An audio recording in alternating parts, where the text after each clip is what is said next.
We are continuing working through our Old Testament narrative lectionary. And last week, when Kevin started this series, he looked at Solomon building the temple and how Solomon gave thanks to God for that. This time, we've jumped ahead about 90 years and are looking at Elijah's starting his ministry. So just before we dive into Elijah and look at that, I thought it might have been helpful to just give some context of what's actually happened in between those 90 years, because a lot has happened.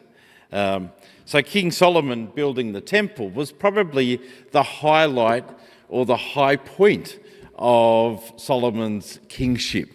It sort of got a bit lost after that. Solomon started to embrace the secular blessings of kingship rather than necessarily be focused on the blessings of God, especially when it came to wife and concubines. And as a result, he got a bit lost, and the Hebrew people got a bit lost as well, leading to the increase in idolatry, corruption, and consequently suffering.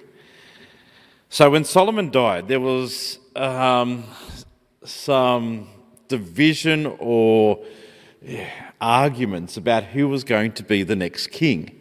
And that led to the nation splitting into two and becoming the northern and southern kingdoms. And over the next 60 years, there were 10 kings over those two nations. Judah, or the southern kingdom, had 3 kings, all David's descendants, because they were trying to follow that promise that I preached on last time I was preaching. And Israel, the northern kingdom, had 7 kings, including one that was less than a fortnight in kingship. And these were not great years for the people. They got lost in their faith. They became self-centered in the way that they lived their lives. And as I've already mentioned, there was a lot of division, especially politically and culturally. They were just fighting against each other. Does all this sound familiar? We haven't changed, have we? I know the people back then were getting this sense of hopelessness as they looked what was happening around them and going, how are things going to change? I don't know. Watching the news come out of the States at the moment as they lead up to the election doesn't inspire a lot of hope within me at the moment either. That sense of feeling a bit lost, feeling like everybody's only thinking about themselves. We're not in a dissimilar situation now. If we jump back to our reading from 1 Kings chapter 17 verse 1, we are introduced to the king of Israel, Ahab. He was not a good king. Actually, I would put him right at the very bottom of the kings of Israel in terms of goodness. He was a terrible person. He and the people had lost hope, and in doing so had turned away from God and started to worship Baal, the Canaanite Phoenician god of fertility and rain. Also in verse 1, we were introduced to Elijah. This is the first time Elijah is mentioned in the Bible. And for being such a major Old Testament character, it's a bit of a low-key introduction, isn't it? There is no backstory, no genealogy, just a name. That's all we get. Elijah the Tishbite. Tishbe is a rural outback town on the other side of the Jordan River, which was basically, when it comes in terms of the Israelites, the middle of nowhere. He's a nobody from a nobody town. And yet Elijah goes to the king and says to the king, "As the Lord, the God of Israel lives, whom I serve, there will be neither dew nor rain for the next few years except at my word." Just a side note on prophets here. There are different types of prophets in the Old Testament. And considering I mentioned one last time I preached, Nathan, I just better highlight the difference between Nathan and Elijah here. because one type of prophet in the Old Testament are court prophets, which are prophets who are part of basically the king's set of advisors. They belong in the king's court, and they will speak to the king or advise the king about what God's will is. E.g., Nathan was a court prophet. He was part of the king's inner circle. But then you've also got these peripheral prophets. Did I say that right? I was so worried I was going to say that wrong, and I've been practicing. Peripheral prophets who are on the edge of society, who are often confrontational in their approach. They will come in and try and yell at society, you're doing it wrong, this is what you need to do. And hence, someone like John the Baptist would be a peripheral prophet. You've also got what we call written prophets, prophets who aren't actually in the narrative. There's not a story about them in the Bible, but rather their words are recorded in the Bible, i.e. Malachi. So which do you reckon Elijah is? The middle one. Yeah. Peripheral. He is very confrontational. He did not get on with the king at all. He is not a court prophet. I think you just need to realise that. He is quite different from someone like Samuel or Nathan that we've already been hearing about. He is somebody who's on the outside and not getting along with the people in authority. So, Elijah steps up to the king and basically says, as the Lord God of Israel lives, who I'm served, there will be neither dew nor rain in the next few years except at my word. I'm actually a little comfortable with Elijah at this point. Those words, yes, they're confrontational, but they seem to be a little bit more about Elijah than God at this point. If you reread them again, it's almost like Elijah's going, I've decided there's going to be a drought. And it's not going to end until I say so. You see how that's coming across? It's a little uncomfortable because not only did he say these words, they did become true. There was a drought and a lot of people were suffering because of it.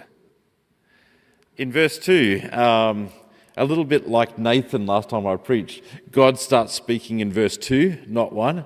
In verse 2, God comes to Elijah and tells him to go to a brook at the east of Jordan, which once again is the middle of nowhere, and ravens will come and feed him. And when the brook dries up, why does the brook dry up? Because there's a drought because Elijah has stopped all the rain. When the brook dries up, God instead sends him to Sidon, which is not even in Israel. It's in a different country altogether. And he's been sent to a widow who has basically given up hope and is ready to die because she has no food. Just reflect on the turn of events here for Elijah. He's gone from speaking these words to the king and it happening to suddenly sitting by himself and being dependent upon ravens for food. Birds are not normally known for sharing food. And then being sent to a widow, and widows are not normally known for having lots. It's almost like God's saying to Elijah, if you're going to be a great prophet for me, the first lesson you're going to have to learn is how to trust. And so I'm going to send you into these two situations where you have no control except to trust me, except to depend upon me. It's almost like saying, if you're going to be a mouthpiece, you've got to remember that you're not a mouthpiece for you, you're a mouthpiece for me, the Almighty God. This idea of trust is all through our reading today, because the widow was on a similar journey, as Lucille read out. When Elijah meets her for the first time, she is collecting wood to make her last meal with her son before they starve to death. She's got nothing left. She is out of hope. And Elijah awkwardly asks her for some food first. Before you cook your last meal, can you cook for me a piece of bread first? It's really awkward. But then he sort of says, but if you trust in my God, you will discover that the flour and the oil will not run out. Trust. I could really dig down into this Bible reading. There's a whole lot more that I could explore here, but I'm not. She did trust, and everything worked out fine. Instead, I want to just move from this story and go through the story of Elijah and actually into Elisha and show you how this idea of trust gets played out in action, plus 2 other lessons that Elijah had to learn, and maybe how we can learn as we are journeying as a church here at Tuck. I said trust is a big thing for Elijah, and things did not get better for Elijah. You would think that, all right, now that he's trusting God, things are going to get, wonderful. They don't.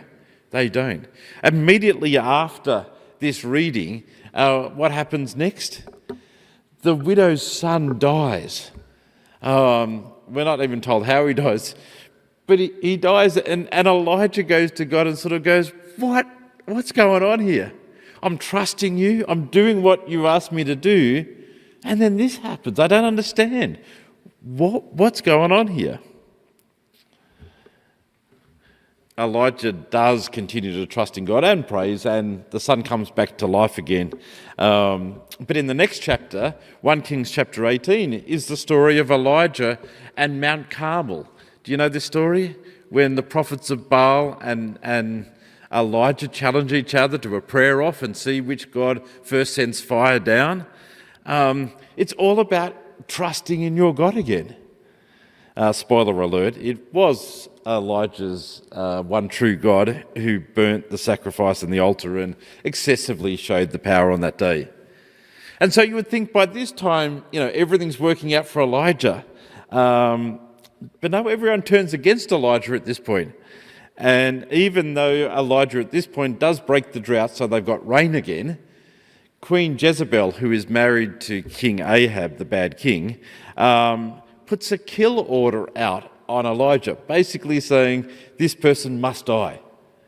And Elijah freaks out, runs into the desert, sits down underneath a tree and prays, I've got nothing left. I've had enough. I'm ready to die. Total loss of hope. You would think that after all these amazing examples of God's provision and God's help, that Elijah would be able to stand up and go, it's going to be okay. But he doesn't. He's going, I give up. So God speaks to him and sends him even further into the desert to a place called Mount Horeb, where we find that amazing story where Elijah encounters God. God draws near to Elijah, and not in the earthquake, not in the fire, not in the great wind, but in this whisper, God speaks to him and basically says, what are you doing here, Elijah? What's going on? What's going on? Why aren't you trusting in me? Elijah honestly replies, it's hopeless. It is absolutely hopeless. He says, the country is divided. He says, the people are corrupted. He says, there is so much suffering. And he says, the people have turned and are worshipping idols. He's going, it's hopeless. He says, and now they're trying to, I'm the only one left, he says, and now they're trying to kill me as well. He's looking around at the world and what he sees and just goes, it's not going to get better. It's hopeless.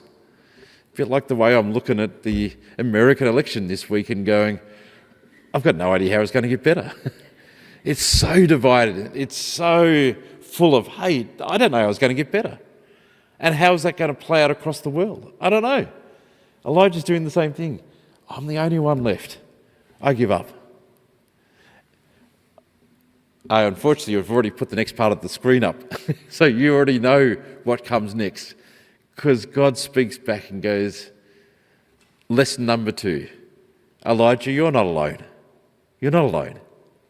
He says, you might think that it's all hopeless. You might think that you're the only one left, but you're not. God actually says, there are thousands and thousands of other people like you who are trusting in me, who are serving me, who are working for the good of the kingdom and the good of all people. He says, there are thousands of these people in Israel. You're not the only one. He says, don't give up. Keep going. Keep going. It's a good lesson to learn, isn't it? How do we open up our eyes to see the places where God is at work? Yes, we can easily see the places where hate seems to be winning or division seems to be winning. But where do we open our eyes and see the places where God is at work and celebrate that and give thanks for that and realise we're not the only ones who are battling away. There's a whole bunch of people who are doing this for God. Which brings me to the third lesson that I think Elijah had to learn, which is probably the one that made the biggest impact. Immediately after this reading, so he's just had this message from God, you're not alone, go back, keep going. The thing that happens immediately after that is that he goes and comes across Elisha working in a field, walks up to him and puts his cloak around him, and Elijah left what he was doing and went and served alongside Elijah.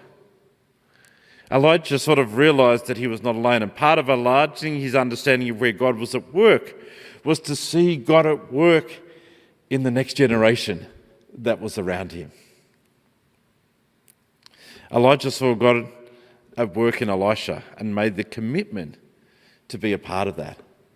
So Elijah made the commitment to mentor Elisha, to support him, to journey alongside of him. Note that he didn't run up to Elijah and go, oh, thank goodness, I'm tired. Here we go. You've got the coat. I'm out of here. I'm done. He didn't say that. He said, I want you to journey with me. Together we will do this. He didn't pass the mantle over to the next generation and just walk away, but made that commitment to be part of the ministry with the next generation. Also note that Elijah wasn't saying to Elisha, I need to train you up so you can do the things exactly how I've done them, so that you can continue the work exactly the same way as I've been doing it. That's not part of it too. Actually, if you keep on reading in the story, Elisha is his own person, with his own dreams, his own ideas, his own passions, and that plays out in the way that he becomes a prophet. And Elijah actually encourages that within Elisha. Elijah was mentoring and encouraging Elisha in the bigger picture, how to trust God, how to be a prophet of God in the way that God was calling him to do that. The great part about this story is that Elisha went through the exact same thing. If you skip ahead to 2 Kings chapter 6, Elisha went through the exact same issues. When Elisha was getting older, he had a bunch of young people growing up underneath him in his community called the prophets, the company of prophets. And these people came to Elisha and sort of said, we want to step out and do things on our own. We want to step out and start a gathering place in a different area. Now, Elisha could have said, no, I need you here. I need you doing the work that I need you to do. But instead he goes, go. I'm going to empower you to do this. Go. But the next line they say, can you help us?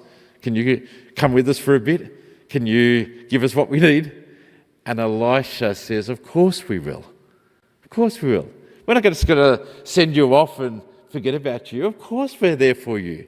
And if you keep reading, there's some great elements of that story, as well as Elisha supported the company of prophets in their new ministry. And I look at these stories and go, isn't that what we're doing here at Tuck? Isn't that the way that the previous generation did it to us? They drew alongside of us and encouraged the gifts within us and empowered us and mentored us so that we could do ministry alongside them. And now that we're at the age of sort of going, we can sort of relate a bit to Elijah and his tiredness. We're now the ones being called. What does it mean for us to draw alongside the next generation and say, how do we do this together with you? How do we support you? How do we encourage you? How do we resource you? How do we continue to allow you to explore your passions so that you can continue to serve God? What do we do on Tuesday? We celebrate Marg Irwin, who was a great example of that. But she is just one of many who has done that in this church. So where does that leave us? As a church, I think we need to learn the same lessons as Elijah. Yes, we're in uncertain times. Yes, we're not quite sure where the church, worldwide church, is heading and how we can continue to be not only faithful, but effective and helpful for people spiritually in this era. But God is still at work. God is always at work. So I encourage us not to lose hope, to remember that we are not alone. We need to trust in God because God is at work. And part of our role is to open our eyes and see that and be part of that. Amen.